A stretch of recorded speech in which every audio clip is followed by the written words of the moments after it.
Before going to bed, I overheard a strange conversation between my daughter-in-law and my son. After Thanksgiving, he goes straight to the nursing home. I kicked the door open and shouted, "Before you go, I'll show you a special film." And when I pressed play on the TV, my daughter-in-law fainted. "I'm glad to have you here. Follow my story until the end and comment the city you're watching from, so I can see how far my story has reached. My name is Edward, and I'm 67 years old. 2 years ago, I thought I'd lost everything when my beloved wife Martha passed away from cancer. But I was wrong. I hadn't lost everything then. I was about to lose what little I had left, and it would come from the people I trusted most. It was the night before Thanksgiving, and I was shuffling down the hallway in my slippers, heading to the kitchen for my evening glass of warm milk. The routine had become sacred to me since Martha died. She used to make it for me every night, adding just a touch of honey the way I liked it. Now I made it myself, a small ritual that kept her memory alive. The house was quiet, except for the soft murmur of voices coming from the living room. My son Leonard and his wife Ava were having what sounded like a serious conversation. I wasn't trying to eavesdrop, but their voices carried down the hallway, and something in Ava's tone made me pause. "After Thanksgiving, he goes straight to the facility," she was saying, her voice cold and matter-of-fact. "I've already spoken to Sunset Manor. They have an opening next week." My blood turned to ice. I pressed myself against the wall, my heart hammering so hard I was sure they could hear it from the other room. "Are you sure about this timing?" Leonard's voice was hesitant, but not disagreeing, just concerned about logistics. "What if he asks questions?" Ava let out a sharp laugh that had no warmth in it. "What's he going to do, Leonard? He's completely dependent on us. Besides, we've been patient long enough. Your father takes up the entire guest room, and I'm tired of walking on eggshells around him. This house is too small for 3 adults. But he helped us with the down payment," Leonard said, though his voice lacked conviction. $25,000, Ava. That was his life savings. "And we're grateful," she replied smoothly. "That's exactly why we're not just abandoning him on the street. Sunset Manor is a nice place, clean, professional staff. He'll be better off there." I felt like someone had reached into my chest and squeezed my heart until it stopped beating. $25,000. My life savings, the money I'd scraped together from 43 years of working at the steel mill, the money Martha and I had set aside for our retirement, for emergencies, for our family's future. I'd given it to them willingly when they said they were struggling to buy this house. "What about the rest of his money?" Leonard asked. "His pension? His Social Security? Power of attorney, remember?" Ava's voice was practically purring now. "Once he's in the facility, and we can prove he needs full-time care, we can manage all his finances. The pension alone is $1,800 a month, plus his Social Security. That's almost $3,000 monthly we can use to pay for this house." The walls seemed to be closing in around me. I had to grip the doorframe to keep from falling. These people, my son and his wife, weren't just planning to abandon me. They were planning to steal from me. They were planning to warehouse me in some facility and take control of every penny I had. "I just feel bad about it sometimes," Leonard mumbled. "Don't," Ava snapped. "Your father had his life. He raised you. He had his marriage. He had his career. Now it's our turn. We're young, Leonard. We deserve to enjoy our lives without some old man shuffling around, leaving his pills everywhere and monopolizing the bathroom for an hour every morning." Old man, that's what I was to them, not Leonard's father, not the man who had worked double shifts to pay for his college education. Not the man who had walked him down the aisle at his wedding because his own father had abandoned him when he was 12. Just some old man taking up space. I stood there in that hallway, in my pajamas and worn slippers, feeling smaller than I had ever felt in my entire life. The betrayal wasn't just Leonard's words or Ava's coldness. It was the realization that I had been living a lie for the past 2 years. Every smile, every "How was your day, Dad?" every "We're so glad you're here with us" had been a performance. "The papers are already signed," Ava continued. "I told them he has early-stage dementia and can't make decisions for himself anymore." "But he doesn't have dementia," Leonard protested weakly. "Who's going to know? He's old, he's grieving, he's confused. The staff at Sunset Manor deals with families like ours all the time.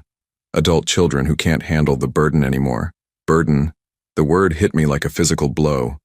I thought about all the ways I'd tried to make myself useful since moving in with them. I cooked dinner 3 nights a week. I kept the yard immaculate. I paid for groceries every other week with my pension money. I babied their temperamental old furnace and fixed every leaky faucet and squeaky door in this house. I thought I was contributing. I thought I was earning my place. But to Ava, I was just a burden. "When do we tell him?" Leonard asked. "We don't," Ava said firmly. "We wake up Monday morning, pack his things, and drive him there. Clean break. No drama, no arguments, no guilt trips. By Monday night, this house will be ours again. I couldn't listen anymore. My legs felt like they were going to give out, and I needed to get back to my room before they heard me. I crept down the hallway, each step feeling like I was walking through quicksand. Once inside my room, I closed the door as quietly as I could and sat heavily on the edge of my bed. The room suddenly looked different to me. This wasn't my room, I realized. This was their guest room. I was just a temporary occupant and my time was up. I looked around at my belongings, Martha's photograph on the nightstand, my clothes hanging in half the closet, my medications lined up on the dresser. 2 years of trying to build a new life. And it was all about to be packed up and shipped off to Sunset Manor. But as I sat there in the darkness, something else began to grow alongside the hurt and betrayal. It started as a tiny spark of anger, and it grew hotter with each passing minute. They thought I was helpless. They thought I was just some confused old man who would go along with whatever they decided. They had no idea who they were dealing with. I hadn't survived 43 years in a steel mill by being passive. I hadn't raised Leonard as a single father after his mother died by giving up when things got tough. And I sure as hell wasn't going to let some manipulative woman and my weak-willed son steal my life and my dignity without a fight. Leonard and Ava had made one crucial mistake. They assumed I was defenseless. Tomorrow was Thanksgiving, and they had no idea what kind of feast I was about to serve them. I barely slept that night. Every time I closed my eyes, I heard Ava's voice saying burden and old man. By 5 in the morning, I gave up trying to sleep and sat in my chair by the window, watching the sun come up over the neighborhood I'd helped them move into. This house, this beautiful 2-story colonial with the wraparound porch and mature oak trees, existed because of me. Not just the $25,000 down payment, though that had been everything Martha and I had saved. I'd also spent countless weekends here over the past 2 years fixing, improving, maintaining. I'd replaced the entire plumbing in the upstairs bathroom. I'd rewired the kitchen when the old electrical work started throwing sparks. I'd painted every room except their master bedroom. I'd poured my blood, sweat, and savings into making this house a home for my family, and they were planning to throw me away like yesterday's newspaper. As I sat there remembering, the anger that had started last night began to crystallize into something harder, more focused. I started thinking about Leonard when he was growing up and how different things had been then. His mother died when he was 16, cancer, just like Martha. I was 34 years old, working at the mill and suddenly trying to raise a grieving teenager by myself. I could have remarried. God knows there were women interested. But Leonard was so broken by losing his mother that I couldn't bear the thought of bringing someone new into our lives who might not understand what he was going through. So I focused everything on him. I worked extra shifts to pay for his college. I drove 6 hours each way every weekend during his freshman year because he was homesick and struggling. I paid for his wedding to Ava, a $15,000 celebration that nearly wiped out what little savings I had left after his education. I remembered that wedding day clearly now. Ava had insisted on an expensive venue, expensive flowers, expensive everything. Leonard had come to me, embarrassed but desperate, asking if I could help. "Just until we get on our feet, Dad," he'd said. "Ava's family expects a certain kind of wedding." Even then I should have seen the warning signs. Ava's family expected, but they weren't paying. It was always someone else's responsibility to fund Ava's expectations. But I'd said yes because I loved my son, and I wanted him to be happy. I liquidated the small investment account Martha and I had built up, and I handed Leonard a check for $15,000. I told myself it was worth it to see him smile on his wedding day. Now I understood the truth. I hadn't been buying Leonard's happiness. I'd been buying Ava's temporary approval, and the clock had been ticking ever since. I thought about the past 2 years, living in this house with them. All the little moments that I'd interpreted as love and care, I now saw with different eyes. When Ava insisted I join them for dinner every night, I'd thought she was being inclusive.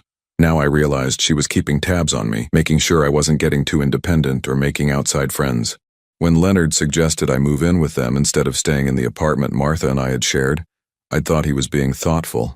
Now I understood he was getting me away from neighbors who knew me, away from my routine, away from my independence. When they encouraged me to put their names on my bank account just for emergencies, I'd thought they were helping me plan for the future.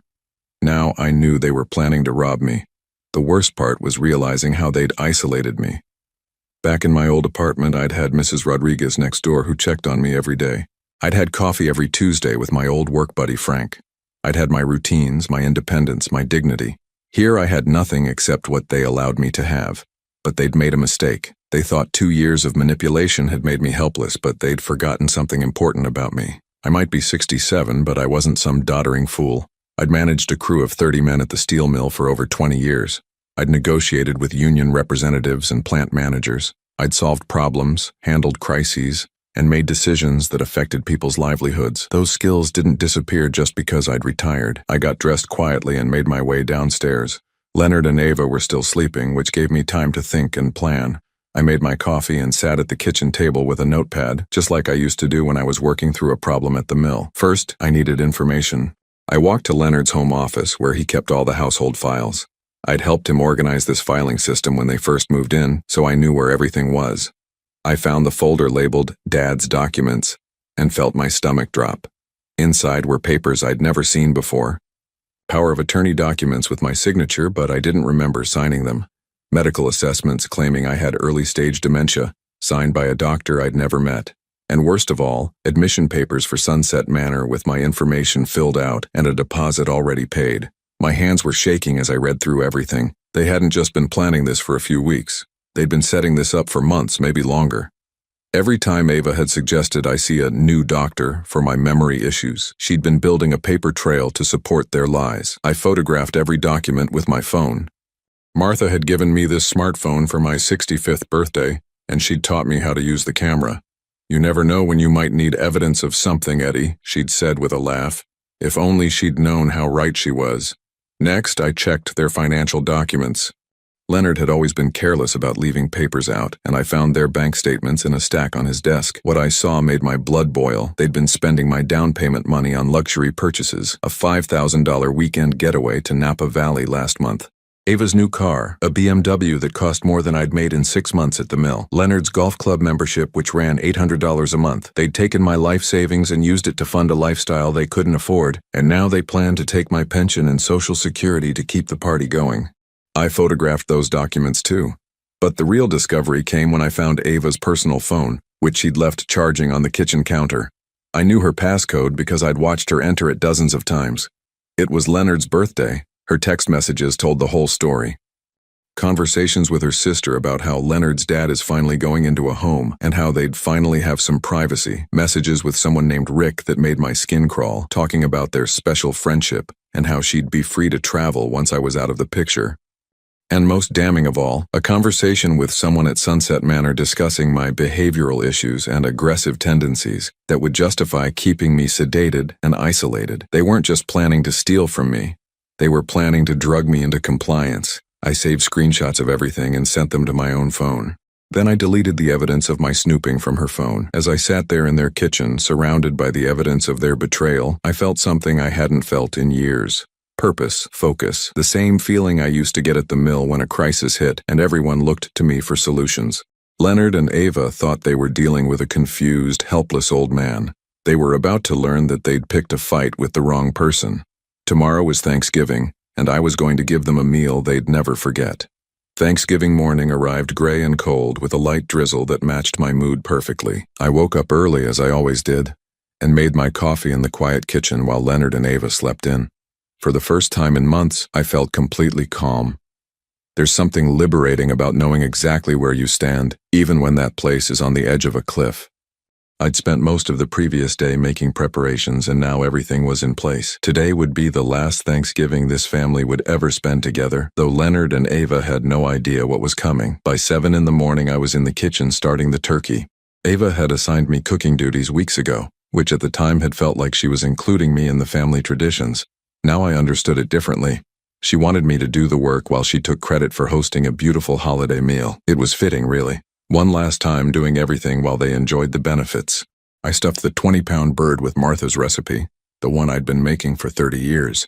As I worked, I thought about all the Thanksgivings Martha and I had hosted when Leonard was growing up. Our tiny apartment kitchen could barely fit the turkey, but we'd managed to feed Leonard and whatever friends he wanted to bring home from college. Those had been real family meals, full of laughter and genuine gratitude. This would be something else entirely. Around 9, Leonard wandered downstairs in his pajamas, yawning and looking for coffee. He seemed nervous, which told me he'd been thinking about their plan for Monday. Good, he should be nervous. "Morning, Dad," he said, trying to sound normal. "Turkey smells great."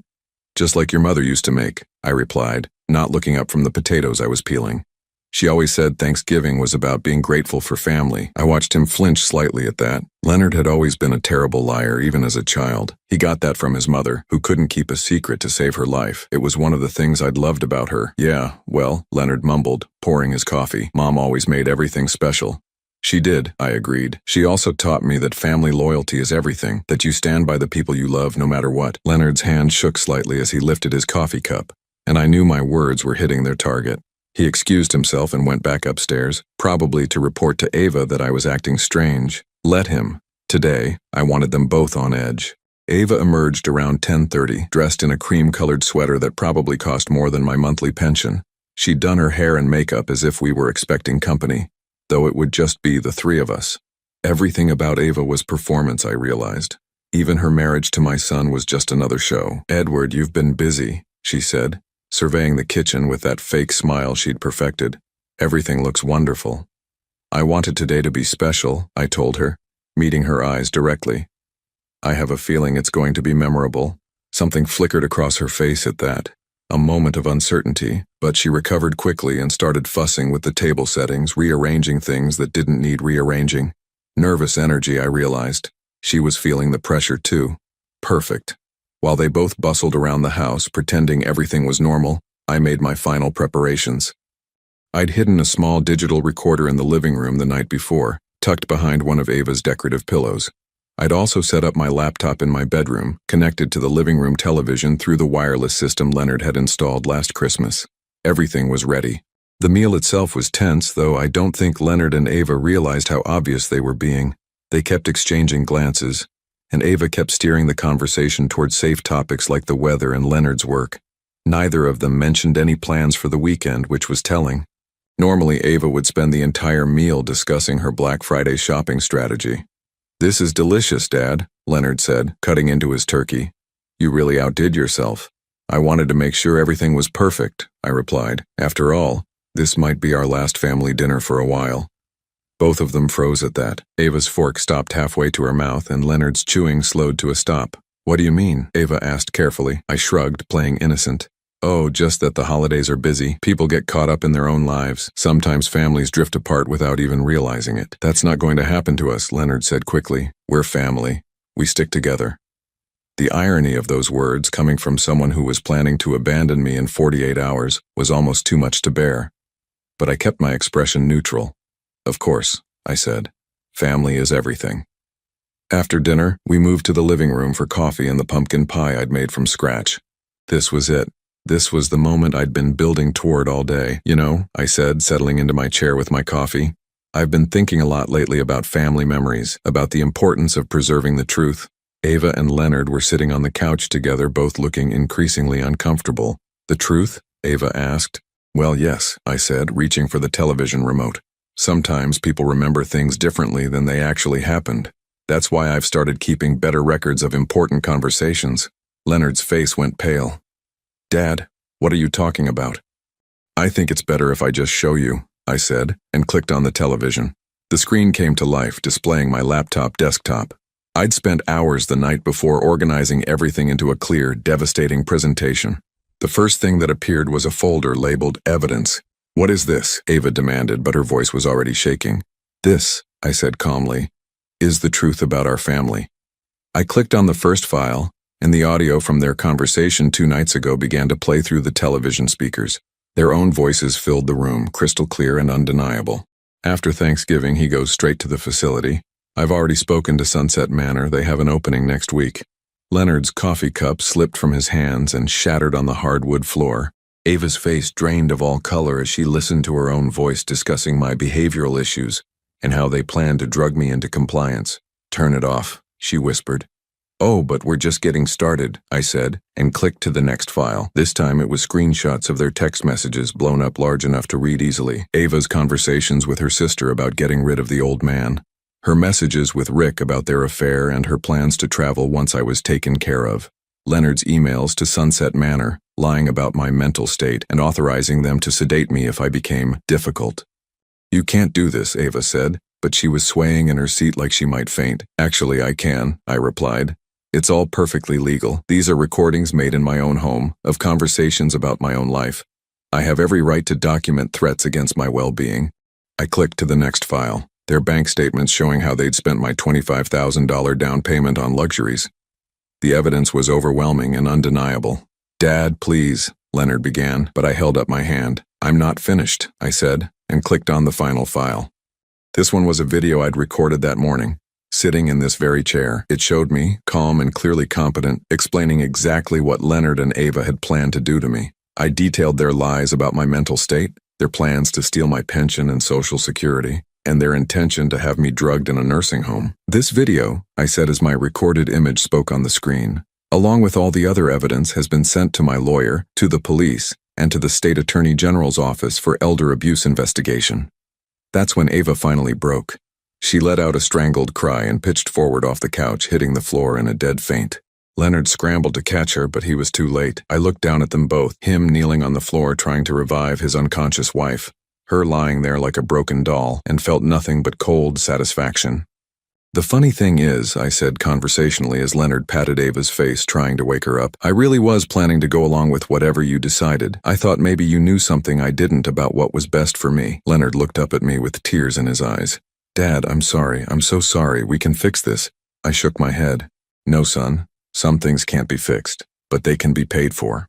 As Ava began to stir on the floor, moaning softly, I stood up and walked toward my bedroom. I had phone calls to make and arrangements to finalize. The real Thanksgiving feast was about to begin.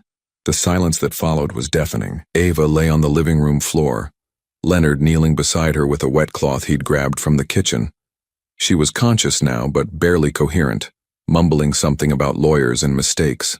Her perfect Thanksgiving outfit was wrinkled and stained with spilled coffee, and her carefully styled hair hung in her face like wet strings. I remained standing by the television, the remote still in my hand, watching them both with the detached calm of someone who had finally stopped pretending everything was fine.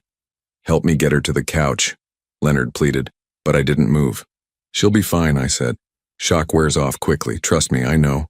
Leonard managed to help Ava sit up against the couch, and slowly her eyes focused on me. The look she gave me was pure hatred, mixed with something I'd never seen from her before. Fear. "You have no right," she whispered, her voice hoarse. "Those were private conversations. In my house," I replied calmly, "about my life, about stealing my money and having me drugged. I'd say I have every right." "It's not your house," she snapped, finding her voice. "Your name isn't on the deed." I smiled at that. It was the first genuine smile I'd felt in months. "Actually, Ava, that's where you're wrong." Leonard looked confused. "What do you mean?" "I mean that when I gave you that $25,000 down payment, I didn't just hand you cash and walk away. I went to the closing with you, remember? I signed papers too. I insisted on being added to the deed as a partial owner, proportional to my contribution." The color drained from Leonard's face as he remembered. "But the lawyer said exactly what I asked him to say, that it was a family gift. But the legal documents tell a different story. I own 37% of this house, Leonard. You can't sell it without my permission, and you certainly can't kick me out of it." Ava struggled to her feet, swaying slightly. "That's impossible. We would have known. You would have known if you'd read the documents instead of just signing wherever Leonard pointed. But you were too excited about getting your hands on my money to pay attention to the details." I walked over to Leonard's home office and returned with a folder I'd retrieved earlier. Inside were copies of all the closing documents with my ownership percentage highlighted in yellow. 37%, I repeated, placing the papers on the coffee table. "Plus, since you've been using my pension money to help pay the mortgage for the past 2 years, that percentage has actually increased. My lawyer estimates I now own approximately 42% of this property." Leonard was staring at the papers like they might catch fire. "But why didn't you tell us?" "Because I trusted you," I said simply. "I thought we were family. I thought you'd treat me with respect and dignity. I never imagined you'd try to steal from me and warehouse me in a facility." Ava was regaining her composure and, with it, her viciousness. "You're a manipulative old man. You tricked us." "I protected myself," I corrected. "Something I learned to do after 43 years in a steel mill, dealing with people who thought they could take advantage of me." She lunged toward the television, trying to grab the remote from my hand. "Turn that off. Delete everything." I held it out of her reach easily. "It's too late for that, Ava. Everything's already been uploaded to cloud storage and sent to multiple recipients. Even if you destroyed my laptop, the evidence would still exist." Leonard was reading through the deed documents, his face growing paler with each page. Dad, this changes everything. We didn't know you owned part of the house. It changes nothing, I said firmly. You still planned to steal from me. You still lied to doctors and nursing homes about my mental state. You still conspired to drug me and take control of my finances. The fact that you didn't realize I could fight back doesn't make your crimes any less serious. Ava was pacing now, her hands shaking with rage. Crimes, don't be ridiculous. We're your family. We were trying to take care of you.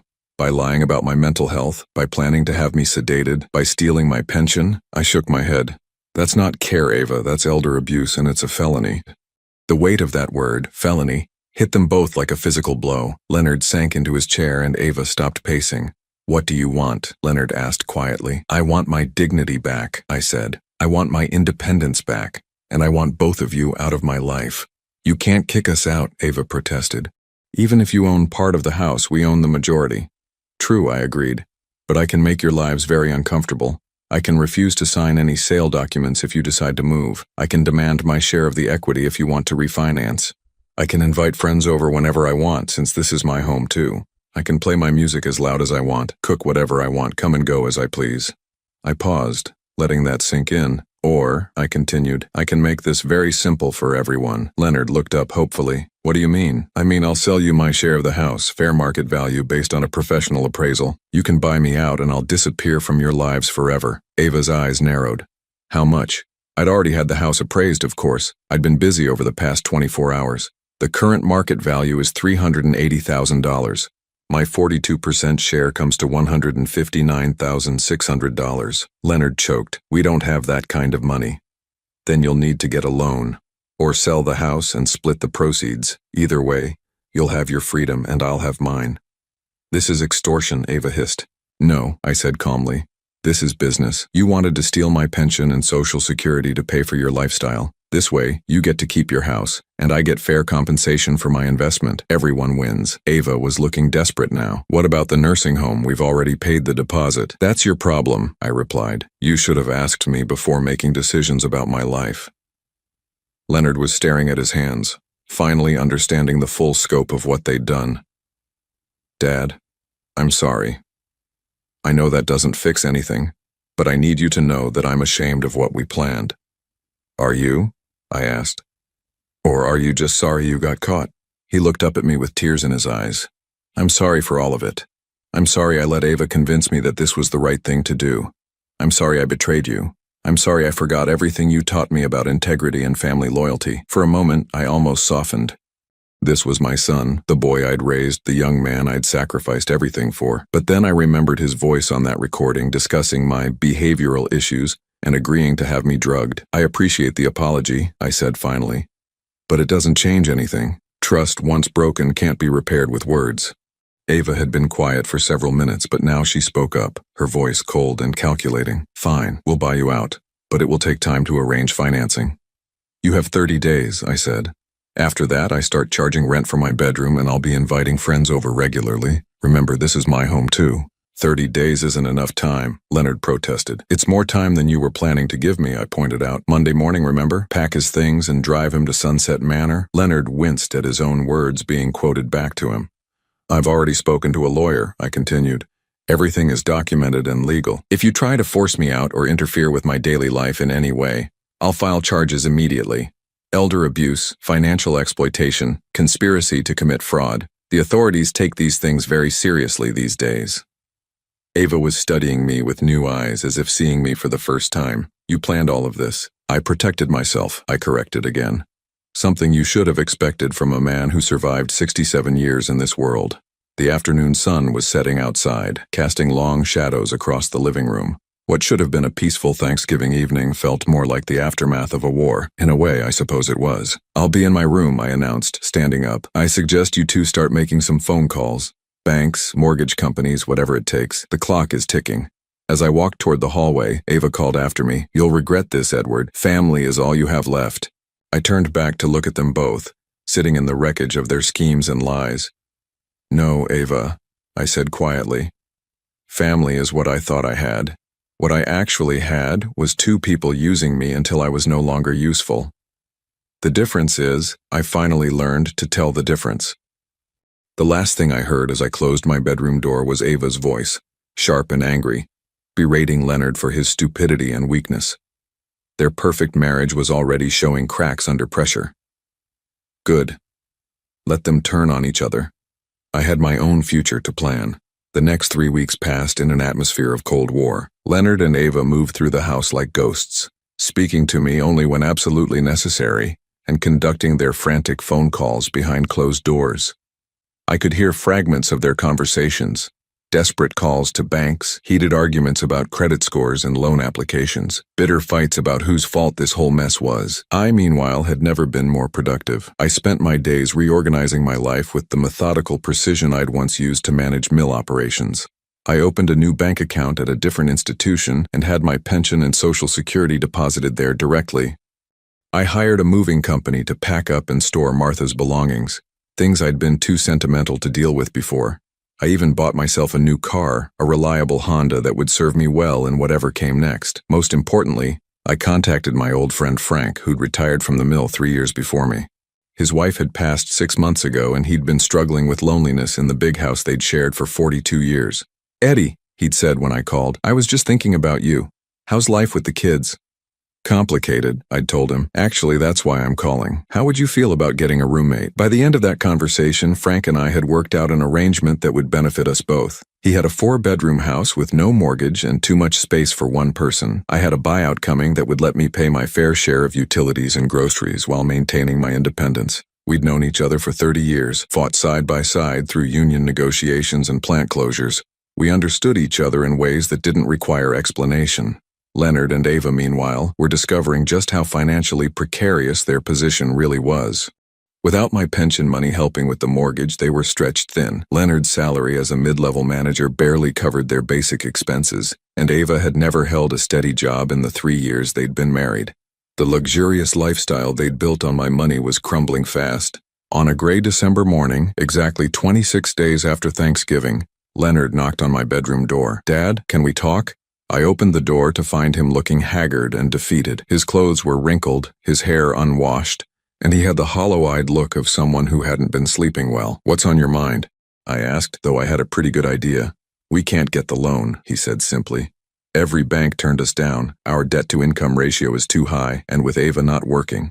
He trailed off, staring at the floor. I waited, letting the silence stretch.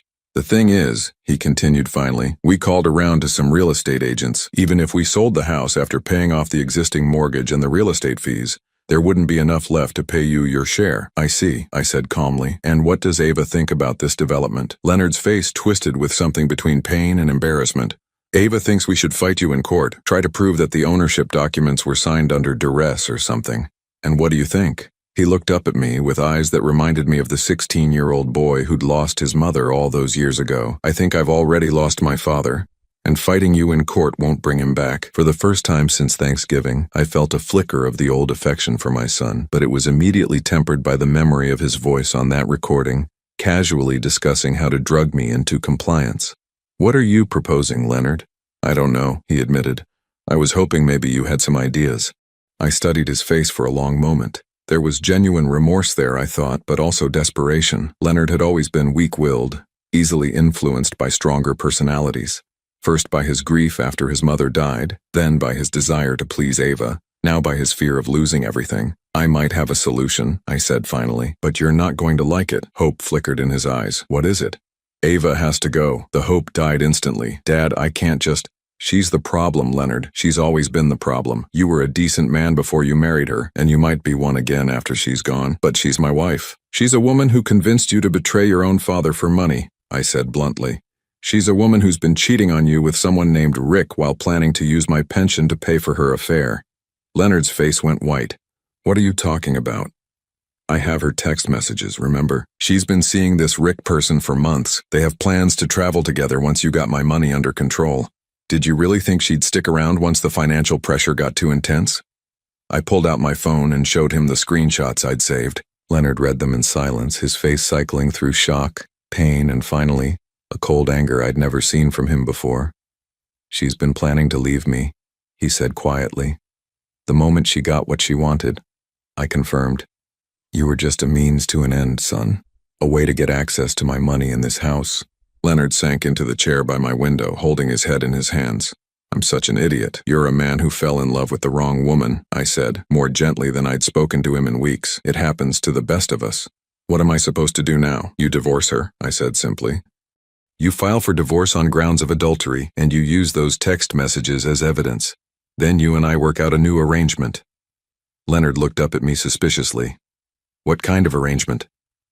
I'll forgive the debt in exchange for full ownership of the house, I said. You can continue living here while you get back on your feet, but the house becomes mine. No more pretending we're equals when I'm the one paying the bills. And then what? Then you decide what kind of man you want to be, I said. The kind who honors his commitments and treats his family with respect, or the kind who schemes and lies to get what he wants. Leonard was quiet for a long time, staring out the window at the backyard he'd planned to enjoy while I rotted in a nursing home. She'll fight the divorce, he said finally. Let her try. I have enough evidence of her adultery and her financial abuse to bury her in court. Plus, she has no income and no assets of her own. What's she going to fight with? What about Rick?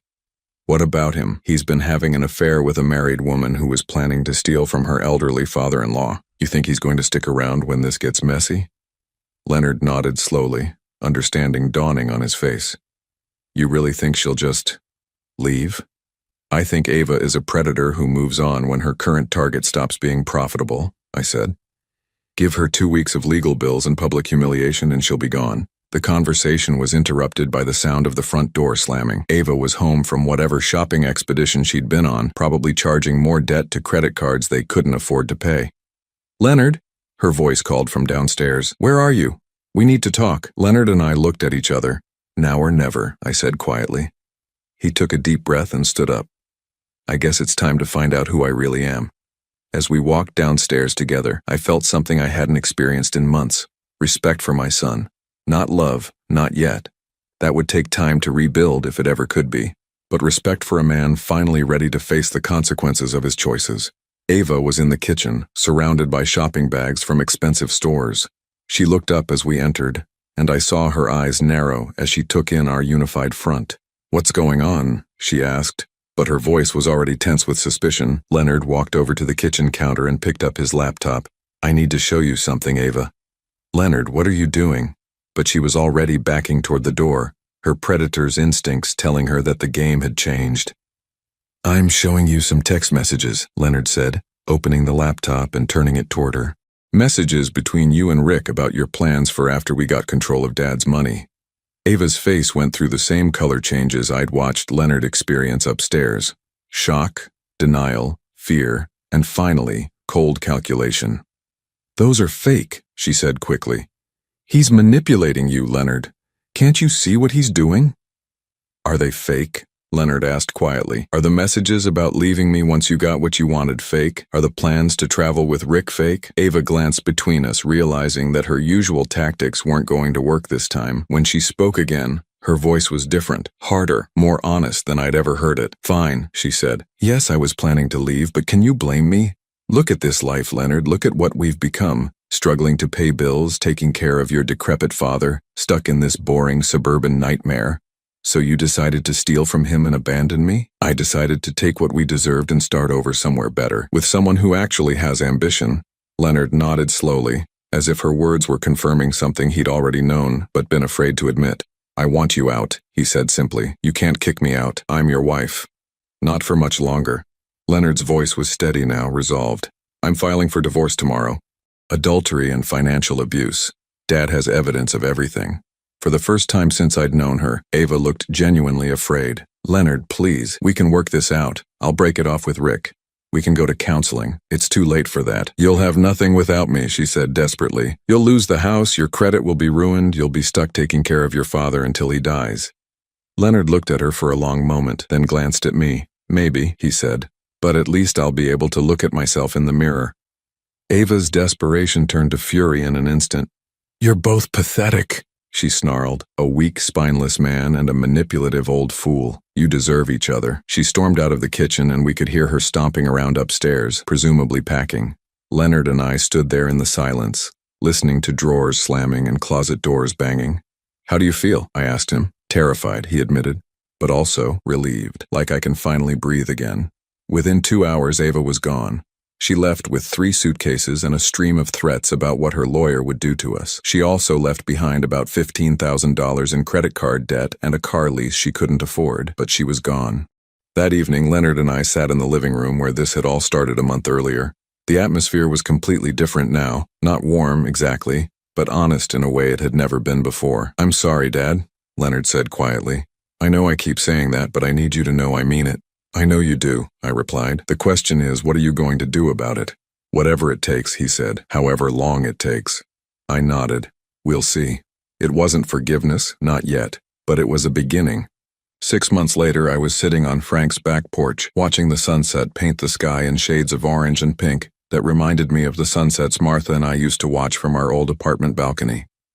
The peace I felt was something I hadn't experienced in years, not the exhausted quiet of someone who'd given up fighting, but the deep satisfaction of someone who'd fought and won. Frank emerged from the kitchen carrying 2 beers and his famous grilled cheese sandwiches.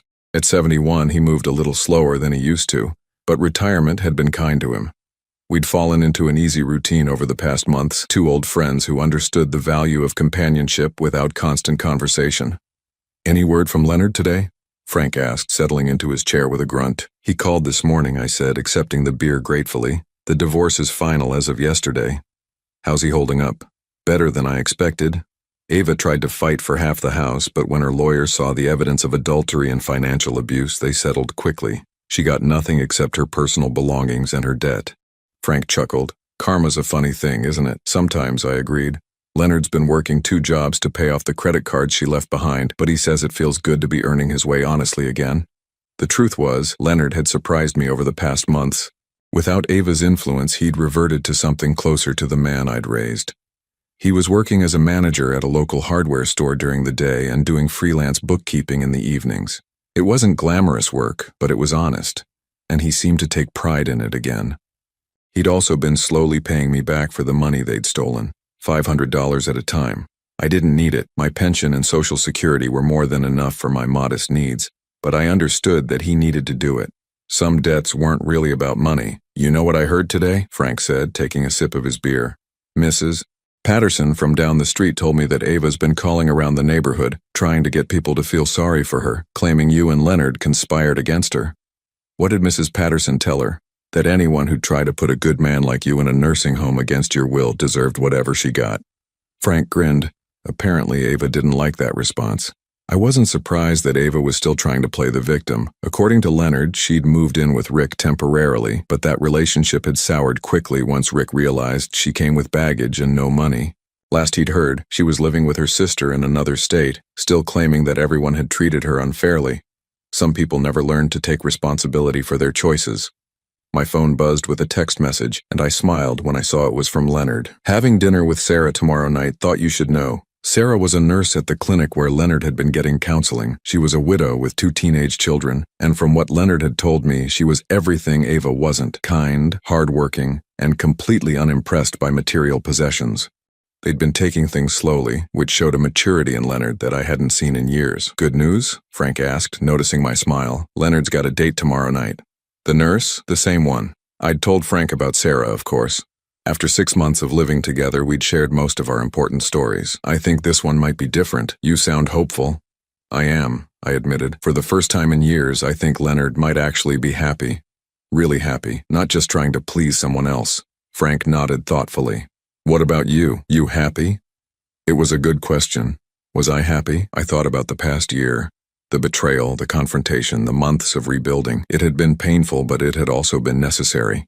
"Yes," I said finally. "I think I am." And I was. Living with Frank had given me something I'd lost without realizing it: independence. We shared expenses and companionship, but I wasn't anyone's burden or responsibility. I cooked when I felt like it, went to bed when I was tired, and spent my money on things that brought me joy instead of funding someone else's lifestyle. I'd also reconnected with old friends from the mill, men I'd lost touch with during the years I'd spent trying to be the perfect father and grandfather to people who didn't appreciate the effort. We met for coffee twice a week and played poker every Friday night. For the first time since Martha died, I had a social life that belonged to me. "You know what the funny part is?" I said to Frank. I was actually ready to go along with their plan. If they'd just asked me honestly about moving to a care facility, if they'd treated me with respect and included me in the decision, I might have agreed. Really? Really? This house was getting too big for me after Martha died. I was lonely, struggling with basic maintenance, worried about what would happen if I fell or got sick. Part of me thought maybe they were right, that I needed more help than I wanted to admit, but they didn't ask. No, they decided for me. They lied to me, stole from me, and planned to drug me into compliance. And two, they treated me like a problem to be solved instead of a person with rights and feelings. Frank was quiet for a moment, watching a cardinal land on the bird feeder we'd hung from the old oak tree. My daughter wanted to put me in a place after Helen died, he said finally. Said she was worried about me being alone in this big house. What did you tell her? I told her I'd consider it when I was ready, but that I wasn't ready yet. She respected that. He smiled. Having you here has shown her that there are other ways to handle getting older. She's stopped bringing up the nursing home idea. Good, I said. Everyone deserves to make their own choices about how they want to live. As the sun continued to set, I found myself thinking about Martha. She would have been horrified by what Leonard and Ava had planned, but I thought she would have been proud of how I'd handled it. Martha had always been the stronger one in our marriage, the one who stood up to bullies and protected the people she loved. In fighting for my independence, I'd finally learned to channel some of her strength. Edward? Frank's voice interrupted my thoughts. Yeah? I'm glad you're here. This old house was getting too quiet without Helen. I'm glad I'm here too, I said, and meant it. My phone rang and I was surprised to see Leonard's number. He usually texted unless something was wrong. Dad? His voice sounded strange, excited but nervous. What's going on, son? I need to ask you something. It's about Sarah. I felt a smile tugging at my lips. Go ahead. I want to ask her to marry me. I know it's only been 6 months since the divorce, but we've been talking about it and we both feel ready. But I wanted to ask for your blessing first. The request surprised me. The old Leonard would have just announced his decision, probably after Ava had already planned the whole wedding. This showed a consideration and respect that had been missing for years. Tell me about her, I said. She's nothing like Ava, Leonard said immediately. She works hard, she's independent, she pays her own bills. She's raised 2 kids mostly on her own after her husband died in Afghanistan, and she's done an amazing job. They're good kids, respectful and responsible. How does she feel about your situation? The debt, the struggle to rebuild? She respects it, Leonard said. She says she'd rather be with someone who's working to fix his mistakes than someone who never makes any. She's not looking for someone to take care of her financially. She wants a partner. I thought about that. A partner. What a different concept from what Leonard had had with Ava, where he'd been expected to provide while she consumed. What about her kids? How do they feel about you? They're cautious, which I think is smart. Their mom has been single for 4 years and they're protective of her, but they've been respectful. And I think we're building trust slowly. And you? How do you feel about becoming a stepfather? Leonard was quiet for a moment. Terrified, he admitted, but also excited. These kids have been through a lot, losing their father and watching their mother struggle. I want to be someone they can count on, someone who adds stability to their lives instead of chaos. The maturity in his voice was remarkable. This wasn't the same man who'd been willing to drug his own father to avoid inconvenience. You have my blessing, I said finally. But more than that, you have my respect. You've become the man I always hoped you'd be. I could hear Leonard's intake of breath over the phone. Thank you, Dad. That means everything to me. When are you going to ask her? Tomorrow night? I saved up for a ring. Nothing fancy, but something meaningful. I want to do this right. After we hung up, Frank looked at me expectantly. Good news? The best, I said. I think my son is finally growing up. As the last light faded from the sky and the first stars appeared, I felt a contentment I hadn't known was possible. My family had broken apart and rebuilt itself into something different, something honest. Leonard was becoming a man I could be proud of, and I was living a life that belonged entirely to me. It wasn't the ending I'd expected when I overheard that conversation on Thanksgiving night. It was better.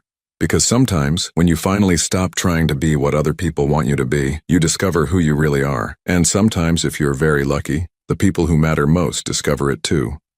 The old Edward, the one who'd been willing to sacrifice his dignity for the illusion of family harmony, was gone. In his place was a man who knew his worth and wouldn't settle for less than he deserved. And that man was finally truly free.